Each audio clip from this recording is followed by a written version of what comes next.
everybody. I'm Pilar Archila with Pure Gold, and I'm sitting here with Santiago Canon Valencia. He is a professional cello player, and he's Colombian. Mm-hmm. How are you, Santiago? I'm good, thank you. How are you? I'm doing great.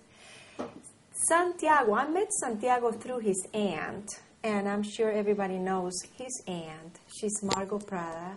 She's a very good friend of mine, and actually for many years, Santiago, Margot told us about you, and we have been, since you were a little boy, knowing what's going on in your life. And now I have you in front of me, and I want you to talk to us about your life as a cello player. And so bear with me because I have so many questions. Okay. One of my questions is, you grew up in a family, a musician's family. Mm-hmm. Your parents, your sister. So tell me a little bit about your father. Well, my dad, he plays clarinet and bass clarinet at the Bogota Philharmonic. And he's been doing that for a lot of years. So I always used to hear him. I still do hear him practice when I'm at home, every day, every morning. And, you know, like the rest of my family, my mom, she used to play the cello. She doesn't do that anymore because she focused on, you know, taking care of my sister and I, because my dad has to work. Yes. But he's also there, you know, but my mom most of the time. So she used to play the cello? Yeah, she's the one that... Was her your first teacher? Yeah. She was the one that suggested I should pick it up as an instrument because originally I wanted to play the bassoon. But, you know, it was not really... I'm glad I didn't make that decision. Did you play the bassoon? I mean... No, I never did. I just thought it was cool because it was a big instrument. Oh, you know what? I always wanted to play the harp. Oh, okay. And I never did. I played the guitar. Yeah, all right. Yeah, so she convinced me to not do it and instead try with the cello, and I started when I was 4.5, and I've been going on since then until now. 4.5 years of age. Yeah. Oh my gosh, Santiago. Mm-hmm. And you have a sister. Yeah, I've got a sister. And she plays? She plays the violin. She's living in Louisiana. She studied at LSU, and now she's married. So, yeah. Yes, and she plays the violin. She plays the violin, yeah. Going back to you at the age of 4.5, playing the cello, when was the very first time that you remember you played the cello in front of people? Well, there's a first time I don't remember, but I hear my parents talk about it with some friend or something. And it's when I did this, I guess my first competition, you could call that, when I was 5 years old. Wow. And yeah, that's the first time I played in front of an audience. My gosh. And but the first time I actually remember playing for an audience was when I played for the first time with the orchestra in which my dad works. So that's the Bogota Philharmonic. I was 6 years old, and I was playing the Vivaldi cello concerto in A minor. Oh my gosh. At the age of 6? 6, yeah. I cannot imagine being in the audience and this little kid, the instrument bigger than him. Yeah, the conductor actually had to carry it out for me. Oh. But you remember that day? I mean, do you remember walking and seeing the people out there? Yeah, I do. And there's also a video, so that helps me remember as well. Remember that? Yeah. Were you a shy boy, or you just walk in there like it was in your house? I think then and now I have kind of like two different, I wouldn't say personalities, but I guess you could call it that, because I'm normally quite a shy person, just, like talking to people, meeting new people, but when I play, you know, it's like what I've been doing for... And I mean, all your life, almost. Yeah, like for 15 years or something already. Yes. So I'm really comfortable in stage playing for, you know, an audience of as little as, I don't know, 100 to 5,000. So people, yeah. And competitions everywhere in the world. Yeah, yeah. My goodness, Santiago. So growing up in a musician's family, it was like, I mean, for you, it was very natural. Yeah. Listening to your father practice, your mother practice, and then, well, here we are in Dublin, Georgia. Is this your first time in Dublin? Yes, it is, yeah.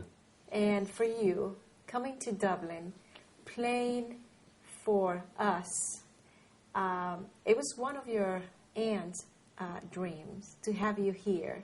You know, I'm staying with my aunt, and there's so many friends. It feels really familiar. So I guess that's right. That's something I don't get if I was to play, I don't know, in another country or something. Yeah. Right, the place that you don't know anybody. Yeah, and I mean, a different. Your very first international competition was in Mexico? Yes, yeah.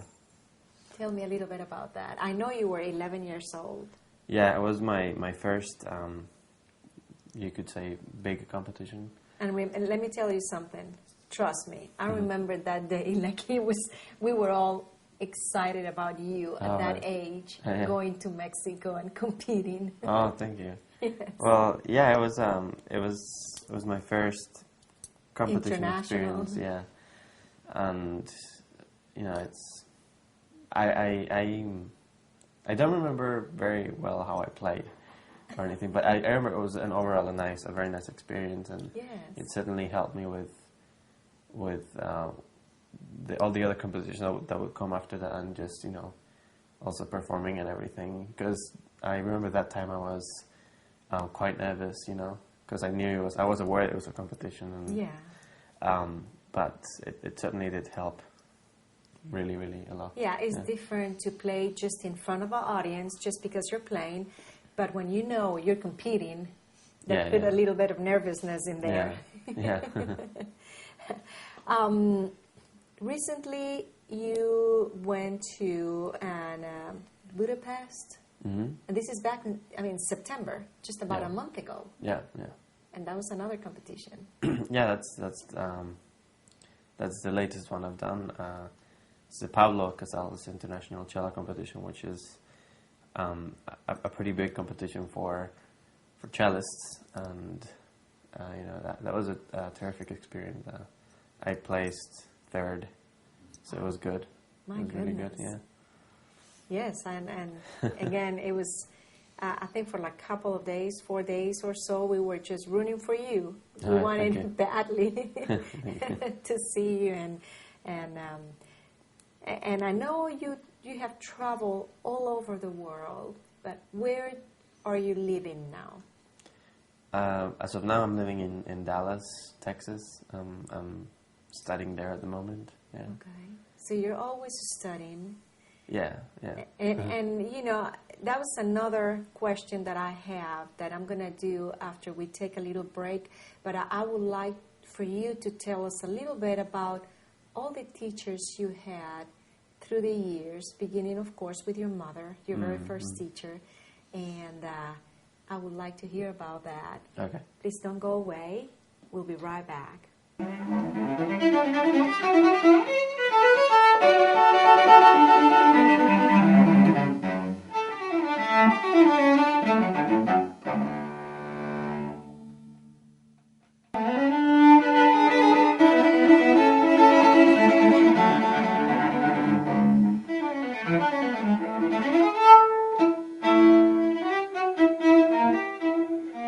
Well, here we are, sitting in this wonderful living room with Santiago Cañón Valencia, a remarkable cello player. I do know that you have, is it one? How many CDs? I released my first CD, the only one that's in the market right now, last year, and I In recorded. the beginning? Yeah, in the beginning of last year. It's just it's solo pieces, 20th century pieces for solo cello. So it's composers like Kodai, Ligeti, Ginastera, and Casado. Wow. Yeah, it's a pretty nice combination. And if somebody listening to us would love to buy one of your CDs, how we can go about that? It's on Amazon, it's on eBay, it's on okay. Barnes and Noble. We just type your name and we get your CD. Yeah. Well, before we went to break, I was asking you about your teachers. Who inspire you? Tell me a little bit about that. Well, yeah, like you said, my mom was my first teacher, and soon after she had begun to teach me the very basics of cello, how to hold the bow, how to what was the correct way of sitting. She actually was studying with this Polish teacher that would become my mentor. Or yeah, he was my teacher for about 8 years. Since I was very small, I was always with him, and it was kind of like a joint effort, with mom and my teacher, Henrik Sasirki, that's his name. Because my mom would come to the lessons with me that I would have with him, and she would just listen, and then when we went home, she would help me do the same routine and do what my teacher told me, because at age 8 or 9, it was kind of hard for me to remember all the exact things he had to say. So and he was Polish? He was Polish, yeah. Wow. So was he living in Colombia? Yeah, he lived in Colombia for quite a long time. Oh, wow. And he's now back in Colombia, but in a different city. Yeah. Oh. Yeah, so it was between my mom and him that. And he was your mentor or your teacher until what age? Until I was probably 12, I'd say. Yeah. And then you went someplace to study, or you got another person, or you continue practicing with your parents? Well, after that, it was a period where my teacher felt the need to go back to Poland, because he was getting a bit old, I'd say, and he wanted to, I guess, spend time with his family and stuff. So he went back to Poland, and I was left without a teacher for about a year or something. And after that, my mom was, trying to find someone that could sort of keep on doing the work he was doing, just keep the line going. Right. And it's actually the person she found was one of her previous teachers before Henrik, that taught her when she started playing the cello. His name is James Tennant, and he's an American, but he lives in New Zealand. Ah. So that's where I went next. I went to New Zealand in 2007 to try and see what lessons with him were like, and I ended up studying with him before, when I was doing school. I studied with him for periods of time because New Zealand is so far away from Colombia. No, it is. So in 2007 I went for 3 months, 2008 for 6, and 2009 only for a competition. And I finished school and that year, when I was 14, and I started at university with the same teacher in At 2010. the age of 14? Yeah. Oh my goodness. Yeah. Mm-hmm. That's amazing. That's incredible. Mm-hmm. And you continue with this. Now, at this point in your life, do you have a tutor? Do you have a teacher? Or school takes care of that? I'm doing now a graduate performer's diploma. Yes. With Andres Diaz. He is my teacher now. Andres Diaz? In Dallas, yeah. In Dallas. I do know that you are playing with a very old cello. Yeah. That somebody let you borrow that cello. Yeah. Yeah, it was a wonderful opportunity when that happened. It was that kind in of Chicago? Yeah, well, it actually really happened in Colombia. I was playing with the Filarmónica Joven.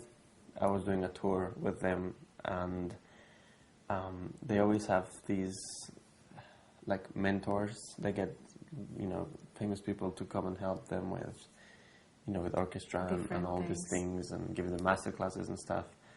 So one of the people that was there was Richard Young, who's the violist of the Vermeer Quartet. And he came up to me and he was really impressed with the way I played and everything. And one of the things he said to me was that I needed a better cello. So he said, well, look, it would be wonderful to, have it would be nice. have someone loan a great cello to me, but, it hasn't happened yet. And, maybe 1 or 2 days after he calls us and he just says, well, are you able to go to Chicago and whatever that's, he said. We said, yeah, because there was a cello there that he wanted me to try. So I went with Mom to Chicago just before going to the Casals competition. So you competed with that? Yeah, I actually got the cello. It's now on a, I'm guessing on a short-term loan to me. Yeah. But I got it maybe 3 or 4 days before the competition, and I had to readjust everything. And I went to play the competition with that cello.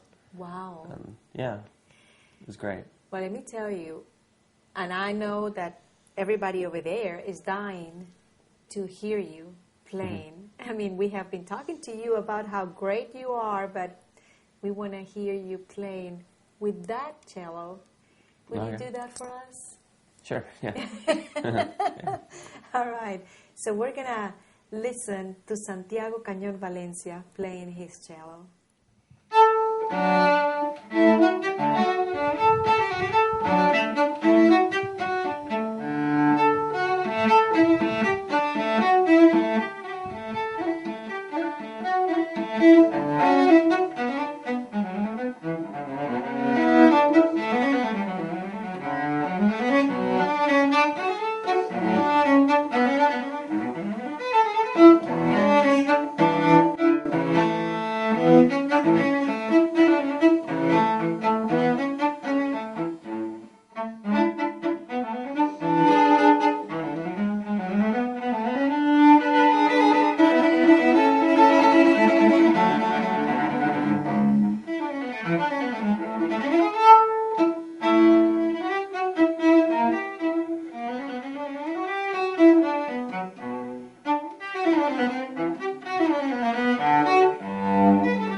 with Santiago Cañón Valencia, and oh my gosh, you are amazing.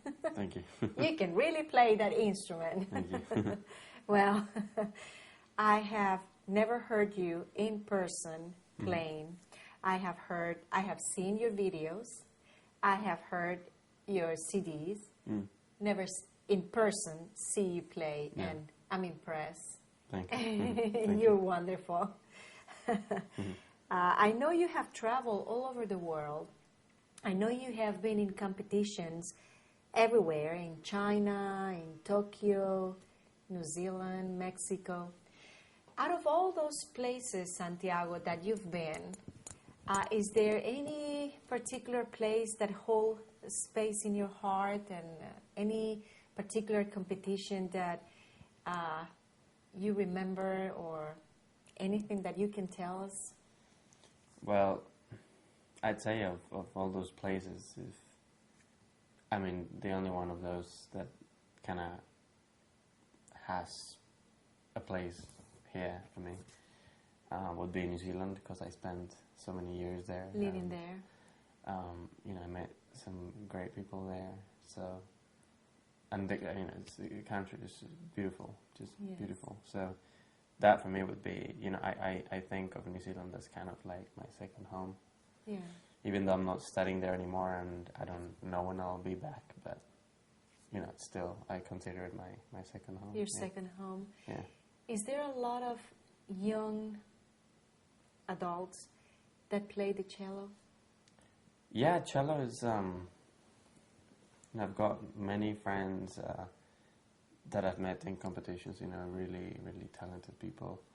So there's quite a few of us doing this, which is, it's really nice. Also, that's becoming more popular each time. Right. That's a good thing to more people nowadays know what a cello is, and Yes. don't confuse it with a double bass or something. So that's good. Yeah. Yeah. Santiago, when you're not playing the cello, what do you like to do? What kind of hobbies Santiago has? Well, I really only have two hobbies, which is the first one is photography. I love to just take photos of whatever. Beautiful places in New Zealand. Yeah, just whatever pleases my eye, I guess. I just take a photo of it. And also painting. Oh. Painting, I really enjoy painting, and I think that comes from the family. Your grandfather. My grandfather, Your uncle. Two of my uncles, yeah. Yes. So, yeah. So it was, I guess I have that in me as well. Not to that extent, I don't think, but a little bit of that. But you have artists in you all over the place. In my family, there is a lot of people that paint. My grandfather was an amazing. He could, and my brother is amazing. Yeah. I'm not amazing. But you got both. Thank you. You can paint, and you can really play the cello. That is just... What are your goals? Well, I've always had the same overall view of myself in the future since I was maybe 7. Well, actually, since I started the cello until now, it's my main goal is to become an international soloist, which it's nice to sort of now to see how I have evolved as a performer and as a musician, and now life gets busier and there's more concerts, which is really exciting. Yeah. There's more places you go that you haven't been to ever. So I just want to keep on doing that and reach that top Go level. to the top, yes. Top level, yeah. Like if I was to choose like an idol for everything, I think I'd choose Yo-Yo Ma. Mm-hmm. Yeah, I kind of always had him. I looked up to him. I have many cellists that I enjoy listening to and everything, but I'd say he's like for you is the my top. idol. Yeah. Yes. That is very interesting. Any plans in the near future? I mean, you're now in college, but after that, any immediate plans? Well, as of now, I don't know. I'm just. How much longer are you going to be in the States? Well, that I don't know either. I mean, there's possibilities of me going to Europe to continue my studies, which is, you know, I would really like that. But there's also really good possibilities of studying, maybe, you know, stay here for a couple more years. I don't know. At this point, the sky's the limit with you. You can do thank you. do a lot of stuff. Yeah. As of now, I'm just focused on, you know, well, this concert and the ones that I have after this one, and you know, I haven't been at school that much, so I need to go back and get back to swing it. of things. Yeah. So yeah, just taking it one at a time. Well, for us, it's been a pleasure having you here. Thank you. For me, my goodness, very excited because for many years I wanted to actually hear you play, and today I accomplished that. Thank you. And I wish you the best, and I want you to go to the top. To me, you're already there, but I don't know, you know, Thank you. go higher. Thank you so much for spending time with us and for letting us hear a little bit of what you're capable of doing. Thank you. It's a pleasure. Thank you so much, Santiago. Thank you, all of you, for watching, and until next time.